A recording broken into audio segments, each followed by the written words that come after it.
مفتی شریف الرحمان صاحب کے بیانات کے لیے مفتی صاحب کے آفیشیل چینل مفتی شریف الرحمان سپیچز کو سبسکرائب کریں۔ بسم اللہ الرحمن الرحیم۔ النوع الثانی معرفت الحسن من الحدیث مقدمہ ابن صلاح ہے، علوم حدیث میں صفحہ نمبر 51۔ دوسری نوع حسن حدیث کی معرفت کے بیان میں ہے،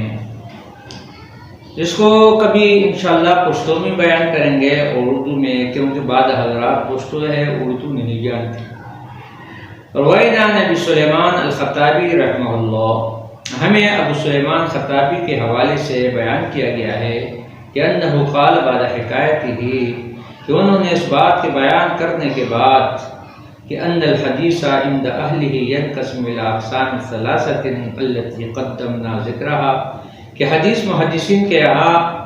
ان 3 قسموں میں منقسم ہوتی ہے جن کا ذکر ہم اس سے پہلے بھی ہم کر چکے ہیں۔ الحسن ما عرف مخرجہ واشتہر رجالہ،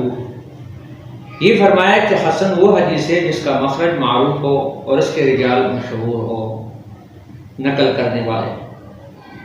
اور انہوں نے یہ فرمایا ہے وعلیہ مدار اکثر الحدیث،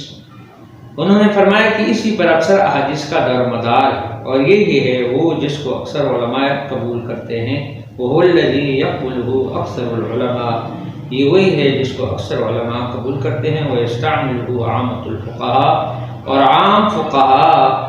اس سے استدلال کرتے ہیں، استعمال سے معنی استدلال۔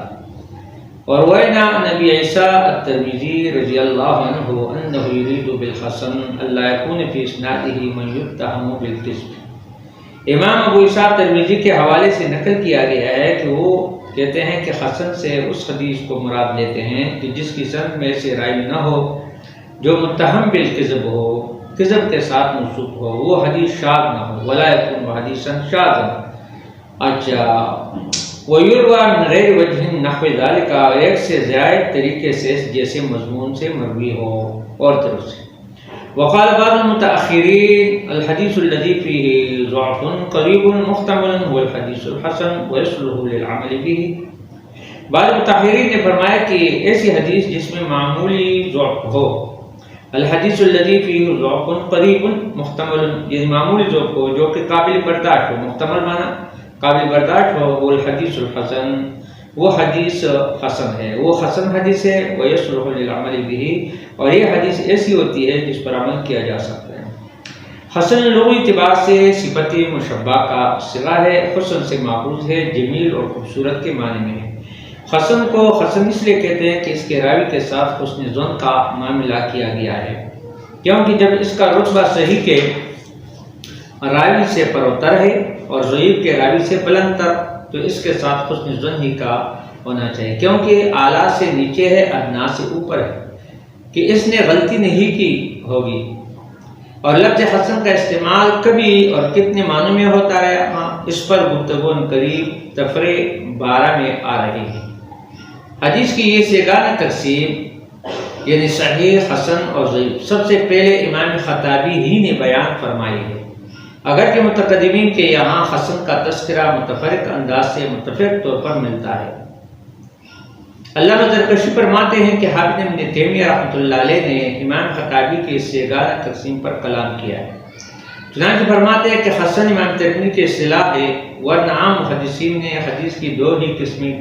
بیان کی ہے، صحیح یا ضعیف، لہذا معوبی کا تیسرا درجہ درمیان میں نہیں، لہذا خطابی کا حسن کو حدیث کے اقسام میں شامل کرنا صحیح نہیں۔ علامہ زین عراقی فرماتے ہیں کہ خطابی نے یہ سیگانہ تقسیم متقدمین محدثین سے نقل کی ہے، اور حسن کا استعمال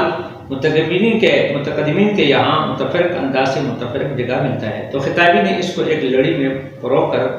حدیث کی یہ 3 قسمیں کی ہے۔ اور خطابی ایک جلیل القدر قابل اعتماد امام ہے، ابن صلاح ہی نے ان کی تقلید میں حدیث کی 3 اقسام نقل فرمائی۔ یہ کتاب دیکھو التقلید والایضاح صفحہ نمبر 20۔ اور منحۃ المغیث، شیخ ابو الفتاح ابو غدہ فرماتے خطابی کا متقدمین کے متفرق کلام سے حسن کو منتخب کرنے کے بعد حدیث کی سیگانہ تقسیم کی لڑی میں پرونا خطابی کی باریک بینی پختگی کی دلیل ہے۔ اس تمہید کے بعد عرض ہے کہ ابن صلاح نے یہاں 3 تعریفیں حدیث حسن کی پیش فرمائی ہے، ایک امام خطابی سے، دوسرا امام ترمذی سے اور تیسرا بعد مطہری سے جس کا نام انہوں نے نہیں لیا، مگر مراد ابن جوزی ہے، جن میں امام خطابی کی تعریف کو حسن لذاتی ہی پر، امام ترمذی کی تعریف کو حسن لغیری پر محمول کیا ہے اور ابن جوزی کی تعریف کی کوئی توضیح نہیں فرمائی، چونکہ وہ بہت تشنہ و مبہم ہے، اس لیے اسی کو اسی حال پر چھوڑ کر آگے بڑھ گئے ہیں۔ حافظ نے صلاح کا عبارت سے جو مقصد ہے پہلے اس کی وضاحت کی جائے گی، پھر ان تعریفات پر ایک تحقیقی جائزہ پیش کیا جائے گا۔ آگے